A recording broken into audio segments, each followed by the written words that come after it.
quest for power is the driving force of history. Always has been, always will be. Those who fail to recognize this principle are not spared in the grand chess game, but rather are moved and manipulated by forces they do not understand. From the perspective of those who dominate the board, it is obviously preferable to have a population of ignorant pawns than it is to have an array of opponents which are capable of mounting an effective resistance. To that end, it has always been in the interest of the ruling class to cultivate illusions which obscure the true nature of the game. Manufacturing consent. What is that title meant to describe? Well, the title is actually borrowed from a book by Walter Lippmann, written back around 1921, in which he described what he called the manufacture of consent as a revolution in the practice of democracy. What it amounts to is a technique of control.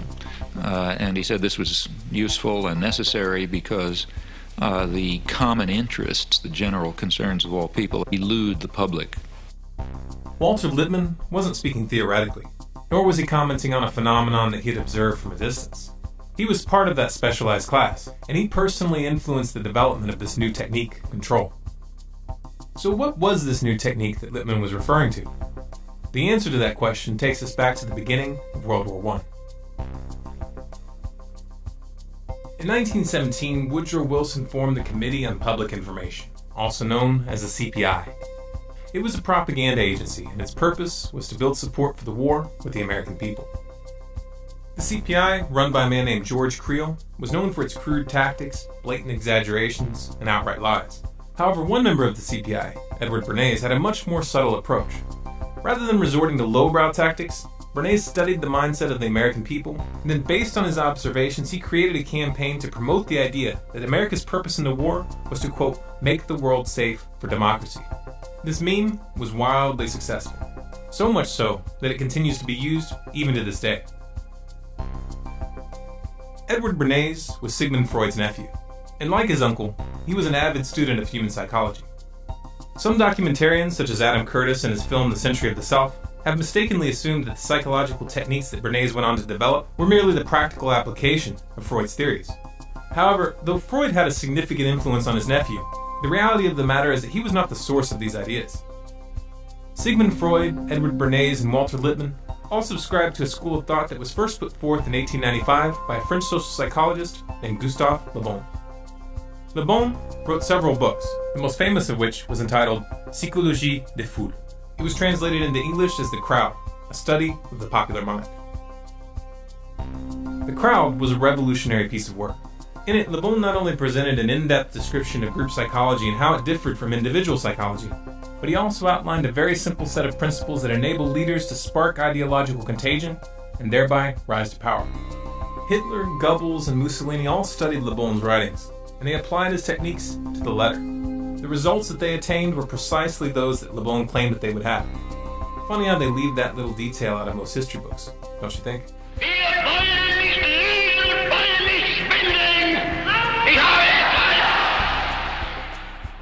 Sigmund Freud's book, Group Psychology and the Analysis of the Ego, was in fact a direct critique of the writings of Gustave Le Bon and William McDougall, which focused on the relationship between individual psychology and group psychology, and explained how human groups can be controlled for long periods of time through the manipulation of group identity, belief systems, and social structures. Edward Bernays studied the writings of Freud, Le Bon, Wilfred Trutter, Walter Lippmann, and many others. He then combined their perspectives and synthesized them into an applied science. The success of his Make the World Safe for Democracy meme during the war, both at home and abroad, planted the seed of an idea in Bernays' mind. Could group psychology tactics be applied during peacetime? When I came back to the United States, I decided that if you could use propaganda for war, you could certainly use it for peace. And propaganda got to be a bad word because of the Germans using it. So what I did was to try to find some other words. So we found the word Council on Public Relations.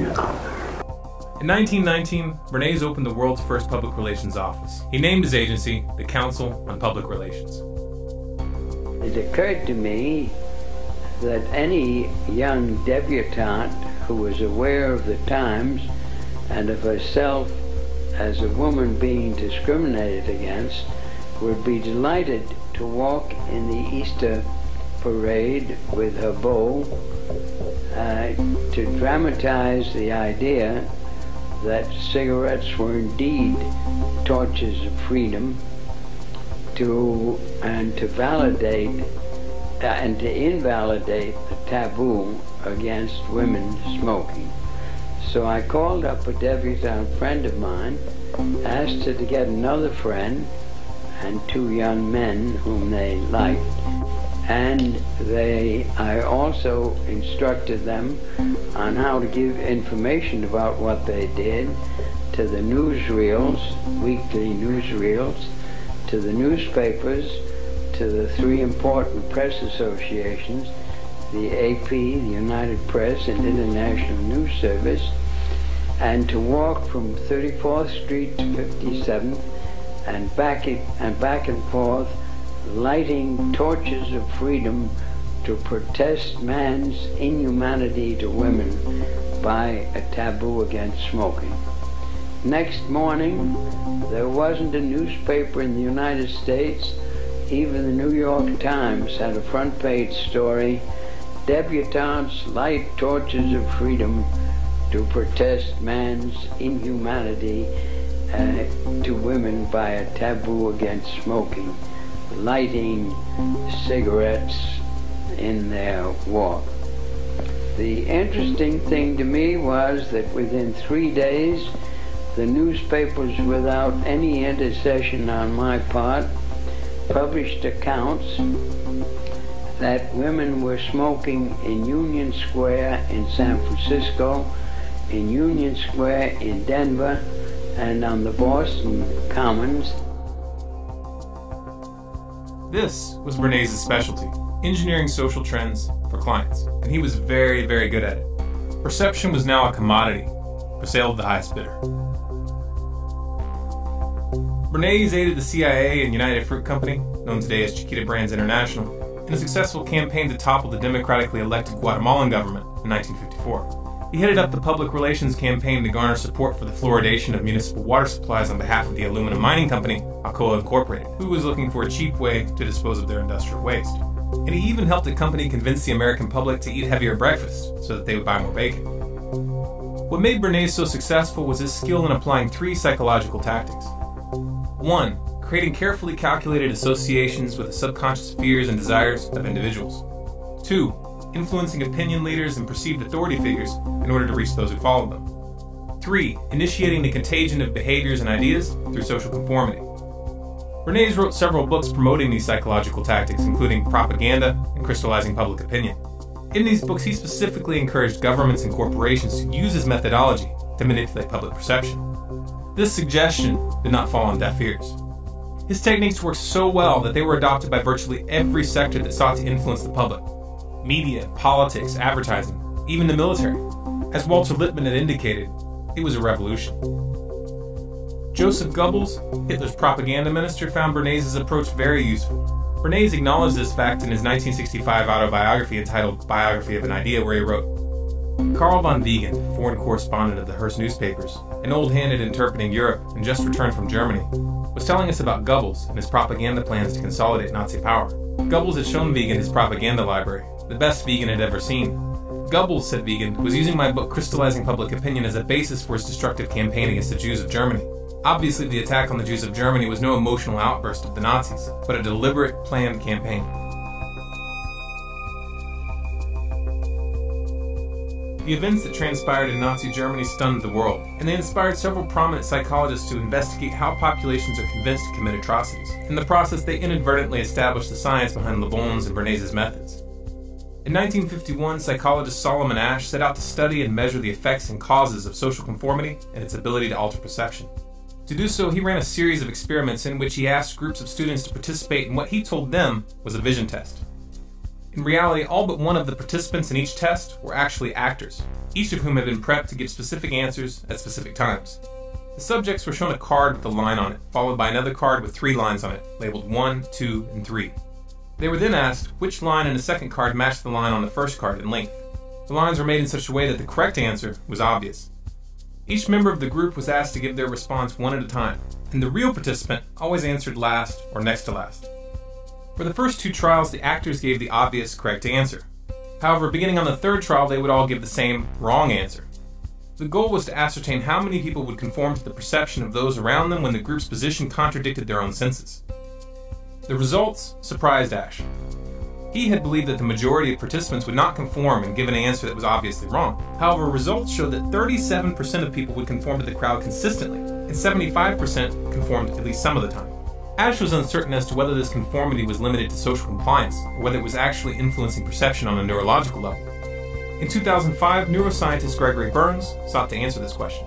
Burns created a variation of Ash's experiment, this time measuring brainwave activity during the test to determine at what level of the brain this conformity was taking place. The results showed very clearly that the occipital and parietal lobes were the most active when the participants were answering incorrectly.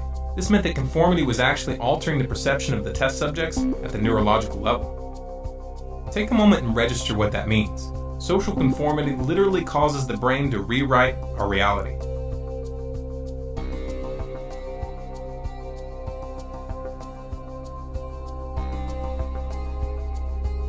In 1961, Yale University psychologist Stanley Milgram conducted a series of experiments which measured the willingness of individuals to obey authority figures. In the experiment, test subjects were placed in a scenario where they were led to believe that when they flipped a switch, an electrical shock was being delivered to a person in the adjacent room. They were then ordered by a man in a white jacket claiming to be the official scientist in charge to ask the person in the next room a series of questions. If they received an incorrect response, they were to punish them by flipping the switch, thereby administering a shock. For example, in the first line it reads, blue, boy, girl, grass, hat. Now after you've read the 4 choices, the learner pushes one of the switches on the board in front of him, and the number he has selected will light up in this box, 1, 2, 3, or 4. Now if he gives the correct answer, you say correct and go on to the next line. The correct answer is underlined and is also indicated in the right margin. Yeah. If he were to indicate the wrong answer, you would say wrong. Then tell him the number of volts you're going to give him. Then give him the punishment. Then read the correct word pair once, and then go on to the next line. As the test progressed, the voltage level was steadily increased, and the screams from the next room became more and more desperate, begging to stop the test and stating multiple times that they had a heart condition. 330 volts. Let me out of here. Let me out of here. My heart's bothering me. Let me out of here. Let me out of here. Let me out of here. You have no right to hold me here. Let me out. Let me out. Let me out. Excellent. Fast. Let me out. Let me out. Many of the subjects expressed hesitation about continuing with the experiment upon hearing the person in the other room scream and beg for help. Those that did were informed by the scientists that they had no choice but to continue. No consequences were threatened, yet just this assertion was usually enough to achieve compliance. Under the influence of an apparent authority figure, 50 to 65% of subjects continued administering the shocks even up to the maximum 450-volt shock. They even continued after the person in the other room had stopped screaming, which indicated that they were unconscious or dead. Bird, car, train, plane.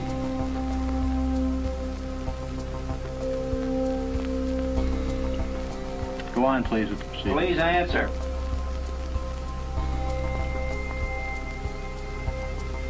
The answer is bird, 345 volts.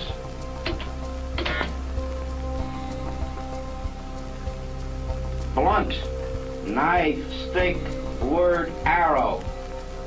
Answer, please. Continue, please. The answer is arrow, 360 volts.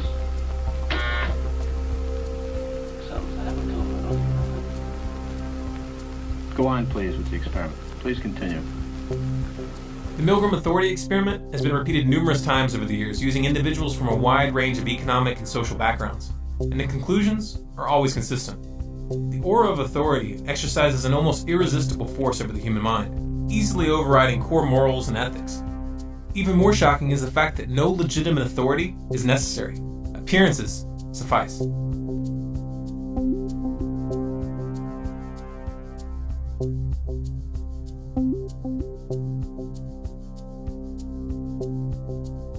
The invisible government that Walter Lippmann, Edward Bernays, and Woodrow Wilson had referred to was not just an abstract concept.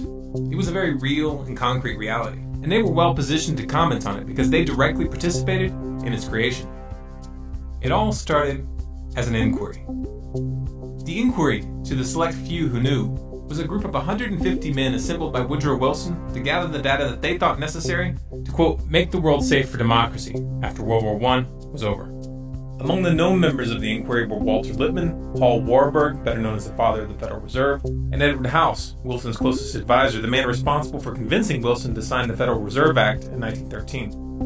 From 1917 to 1918, the group compiled over 2,000 documents to be used during post-war negotiations. The most famous of these was the 14 Points document, authored by Walter Lippmann, which proposed the creation of the League of Nations, the predecessor of the United Nations. Then, to my surprise, they asked me to go over with Woodrow Wilson to the peace conference. And at the age of 26, I was in Paris for the entire time of the peace conference that was held in the suburb of Paris, and we worked to make the world safe for democracy. That was a big slogan. After the Paris Peace Conference in 1919, a portion of the inquiry met at the Hotel Majestic with a number of British diplomats to discuss the forming of a permanent institution. This meeting eventually led to the decision to join forces with a group of high-ranking officers of banking, manufacturing, trading, and finance companies led by Elihu Root, a powerful corporate lawyer who was also a former United States Secretary of War and leading advocate of America's entry into World War I. On July 29, 1921, the merged group filed a certification of incorporation, officially forming the Council on Foreign Relations, also known as the CFR. The CFR went on to build a membership comprised of the world's most powerful business leaders, politicians, and corporations. Among the corporate members are Goldman Sachs, JP Morgan, Chevron, Exxon, Shell, BP Oil, General Electric, Raytheon, Lockheed Martin, Northrop Grumman, Boeing, Bloomberg, Rothschilds North America, and DynCorp International. You can find a complete list on the CFR website. It's good to be back at the Council on Foreign Relations. As Pete mentioned, I've been a member for a long time and was actually a director for some period of time. I never mentioned that when I was campaigning for re-election back home in Wyoming. Thank you very much, Richard, and I am delighted to be here in these new headquarters. I have been often to, I guess, the mothership in New York City. But it's good to have an outpost of the council right here down the street from the State Department. We get a lot of advice from the council, so this will mean I won't have as far to go to be told what we should be doing and how we should think about the future. John Foster Dulles, Secretary of State under President Eisenhower, is listed as one of the founding members of the CFR on their own website. It was Dulles that convinced Eisenhower to use the CIA to topple the democratically elected Prime Minister of Iran, Mohammad Mossadegh, in 1953. The Shah, the puppet who was installed in his place, was a brutal dictator.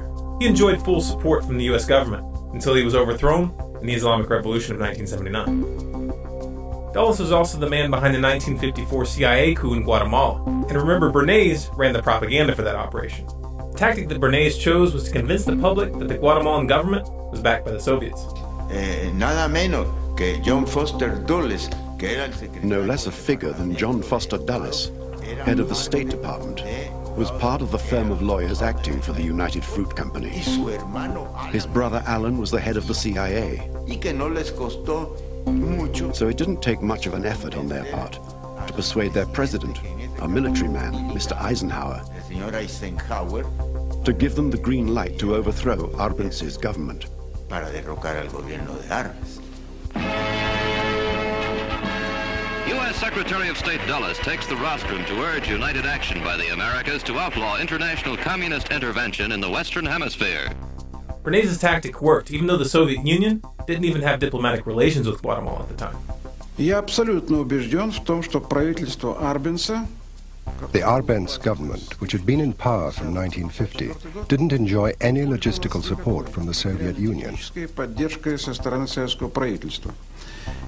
We didn't even have diplomatic relations. There was no Soviet mission in Guatemala. Once again, Bernays set a trend, and for the next 40 years, the U.S. government would use the specter of communism to justify invasions and covert operations around the globe. Another member of the CFR, George Bundy, was National Security Advisor under Kennedy and Lyndon B. Johnson. He was also the man responsible for encouraging the escalation of the Vietnam War, a prospect that Kennedy opposed and would not have allowed had he lived. This according to documents written by Bundy himself. President Nixon's National Security Advisor Henry Kissinger is also a member of the council. Kissinger was the man behind the CIA coup which overthrew the democratically elected president of Chile, Salvador Allende. The puppet they installed in Allende's place, Augusto Pinochet, was another brutal dictator who tortured and killed thousands of his own citizens. The U.S. government politely looked the other way. Carter's National Security Advisor, Zbigniew Brzezinski, is also a member of the council. In 1972, I became director of the Trilateral Commission, an American, Japanese, West European public organization. In 1976, I directed the Foreign Policy Task Forces for Jimmy Carter. Then I became his National Security Advisor for 4 years. Then I went back to private life, although in 1988, I was co-chairman with Ben Scowcroft and Henry Kissinger of the Foreign Policy Task Force for Vice President Bush. You mentioned something earlier that you've done that comes up right in the spot that you're sitting many times by our callers across the country, and that is a suspicion that there is a conspiracy afoot through the Trilateral Commission and the Council on Foreign Relations. You ran the Trilateral Commission for how long? About 3 years, I think. Something like that, 3 years. Not only did I run it, I helped to found it and organize it with David Rockefeller. It was Zbigniew Brzezinski who was behind the funding and arming of the Mujahideen in Pakistan and Afghanistan, a tactic designed to incite the Soviets to invade.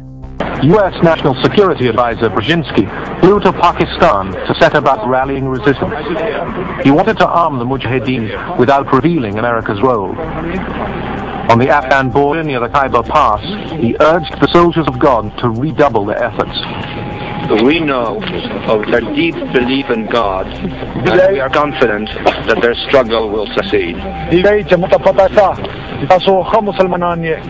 That land over there is yours. You'll go back to it one day because your fight will prevail and you'll have your homes, your mosques back again because your cause is right and God is on your side. I mean, let's remember here, the people we are fighting today, we funded 20 years ago. Ronald Reagan's National Security Advisors Richard B. Allen and Robert C. McFarlane are also members of the council, as was his Secretary of State, George Shultz. George Shultz was behind the attempted overthrow of the Sandinista government in Nicaragua. This was part of the Iran-Contra scandal. The Contras, which Reagan and Shultz were arming and training through the CIA, killed, tortured, raped, mutilated, and abducted hundreds of civilians that they suspected of sympathizing with the Sandinistas.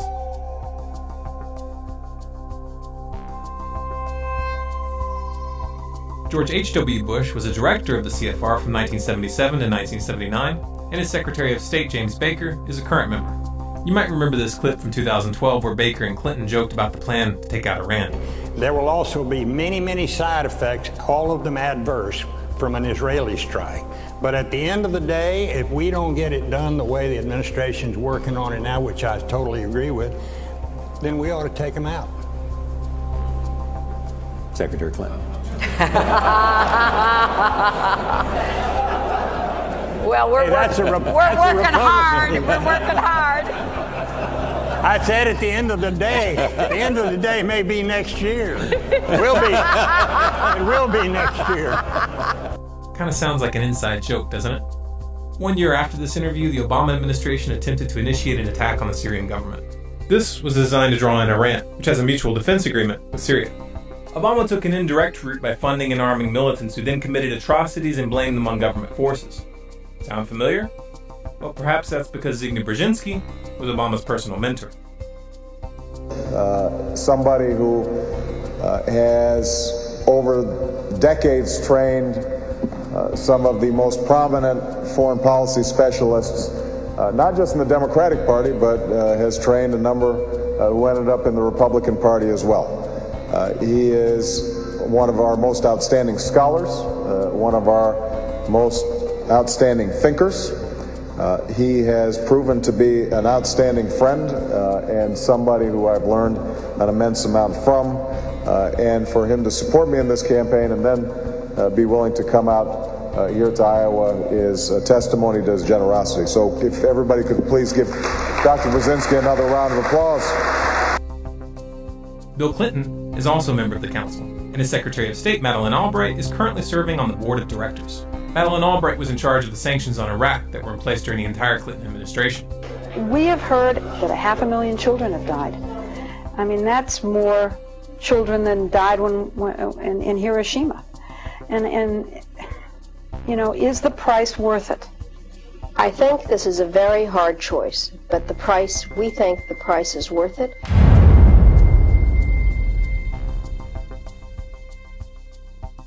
Colin Powell, who led the charge to war with Iraq by presenting false evidence to the UN in 2003, is also currently on the CFR board of directors. Indeed, the facts and Iraq's behavior show that Saddam Hussein and his regime are concealing their efforts to produce more weapons of mass destruction. My colleagues, every statement I make today is backed up by sources, solid sources. These are not assertions. What we're giving you are facts and conclusions based on solid intelligence. Those weapons of mass destruction got to be somewhere.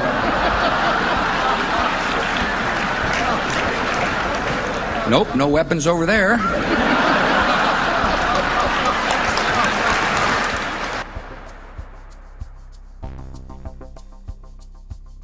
George W. Bush's National Security Advisor Stephen Hadley, his Secretary of State Condoleezza Rice, and his Treasury Secretary Henry Paulson are all current members of the CFR. Henry Paulson, former CEO of Goldman Sachs, was the man behind the banker bailouts in 2008. Goldman Sachs, which just happens to be a corporate member of the CFR, was one of the primary beneficiaries of that bailout. Another CFR member, Robert Gates, was Secretary of Defense under both Bush and Obama. Obama's first National Security Advisor, James L. Jones, is a CFR member, as is Obama's second National Security Advisor, Tom DeNillen, his third National Security Advisor, Susan Rice, his second Secretary of Defense, Chuck Hagel, his first Secretary of State, Hillary Clinton, as was his first Secretary of Homeland Security, Janet Napolitano. John Kerry, Obama's second Secretary of State, acknowledged that he was a member of the CFR in a speech given at the Council in 2003, but he's no longer listed on the official roster. In the Senate, Dianne Feinstein is listed as a member, as is John McCain, Joe Lieberman, and former Senator Christopher Dodd. Christopher Dodd is currently the president of the Motion Picture Association of America. In that role, he was the driving force behind the SOPA and PIPA internet bills. 3 out of 6 of the current board members of the Federal Reserve, Daniel Tarullo, Jerome Powell, and Janet Yellen, are all publicly listed as members of the Council. This cozy relationship between the Federal Reserve and the CFR goes back to the very beginning. Paul Warburg was a founder of both organizations, and he held positions in both of them concurrently. He was a director of the Council from its creation in 1921 until his death in 1932, and he served on the Federal Reserve Board from 1921 to 1926. His son, James Warburg, who is also a CFR member, is most famous for the statement he made before the U.S. Senate Committee on Foreign Relations on February 17, 1950, in which he said, "We shall have world government whether we like it or not. The only question is whether world government will be achieved by consent or by conquest." Carroll Quigley was an author and professor of history at Georgetown University. He was also a personal mentor to President Bill Clinton.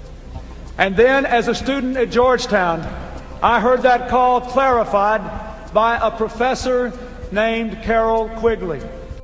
Quigley served as a consultant to the U.S. Department of Defense, the U.S. Navy, and the House Select Committee on Astronomics and Space Exploration. He was not a fringe lunatic by any stretch of the imagination, but was in fact a respected member of the establishment. That's what makes the statements he made in his book Tragedy and Hope so significant. Tragedy and Hope was a dense and highly detailed historical volume which covered world history from 1914, with an emphasis on analyzing the driving forces of civilization. The book was completely uncontroversial, that is until you get to the middle, where he makes the following statement. There does exist and has existed for a generation an international Anglophile network which operates to some extent in the way that the radical right believes with the Communist Act. In fact, this network, which we may identify as the Roundtable groups, has no aversion to cooperating with the communists or any other groups, and frequently does so. I know of the operations of this network because I have studied it for 20 years, and I was permitted for 2 years in the early 1960s to examine its papers and secret records. I have no aversion to it or to most of its aims, and have for much of my life been close to it and to many of its instruments. I have objected both in the past and recently to a few of its policies, but in general my chief difference of opinion is that it wishes to remain unknown, and I believe its role in history is significant enough to be known. Quigley specifically identified the CFR and the Institute of International Affairs as key hubs in this roundtable network, and he confirmed its close relationship to banking and finance. The Institute of International Affairs, also known as the Chatham House, is a sister organization of the CFR. It was created in 1920 by the British diplomats who attended the meeting at the Hotel Majestic in Paris in 1919. There are chapters of the Institute of International Affairs in Australia, Belgium, France, Italy, Portugal, Norway, Poland, Finland, Hungary, Sweden, New Zealand, South Africa, Nigeria, Pakistan, Singapore, Japan, and in other countries as well.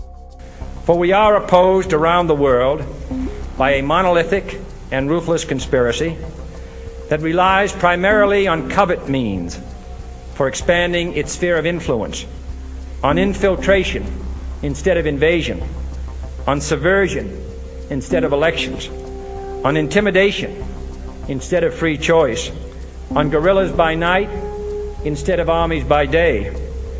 It is a system which has conscripted vast human and material resources into the building of a tightly knit, highly efficient machine that combines military, diplomatic, intelligence, economic, scientific, and political operations. Its preparations are concealed, not published. Its mistakes are buried, not headlined. Its dissenters are silenced, not praised. No expenditure is questioned, no rumor is printed, no secret is revealed.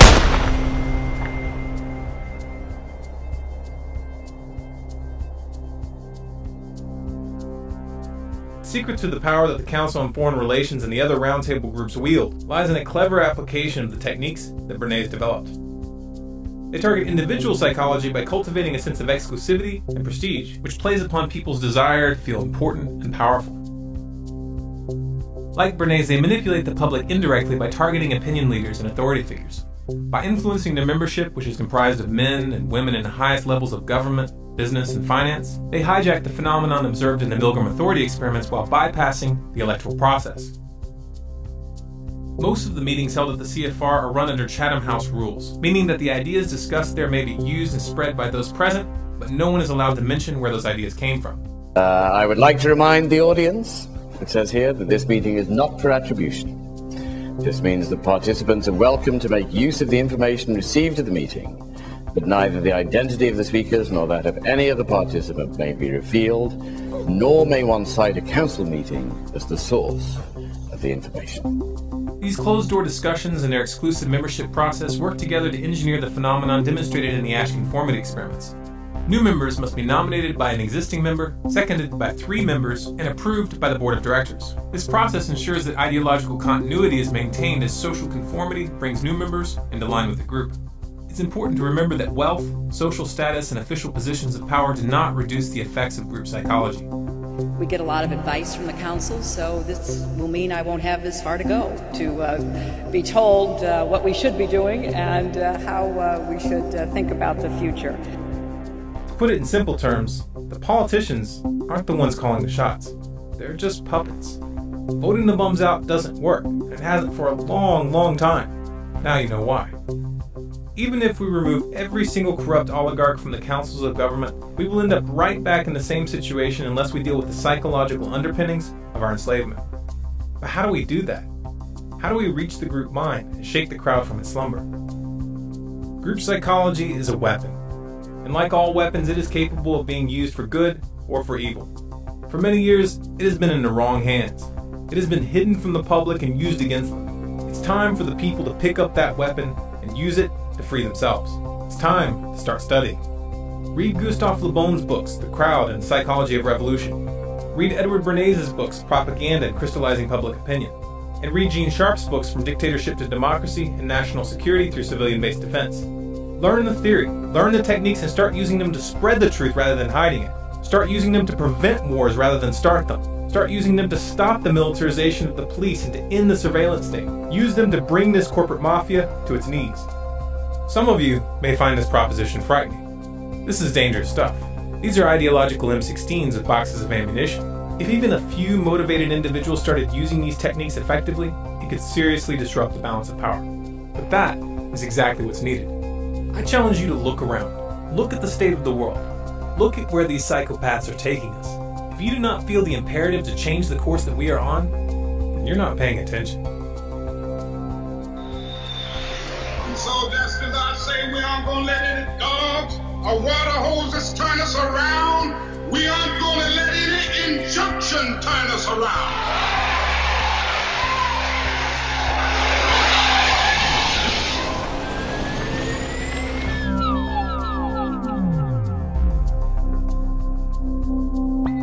feel as strongly as we do that the public needs to see this information, then make a commitment to get this film into the hands of as many people as possible. Share it through social media, post it on your website, send it to your friends via email, or pass it out on the street. You have permission to download this video and distribute it and display it in any non-commercial way.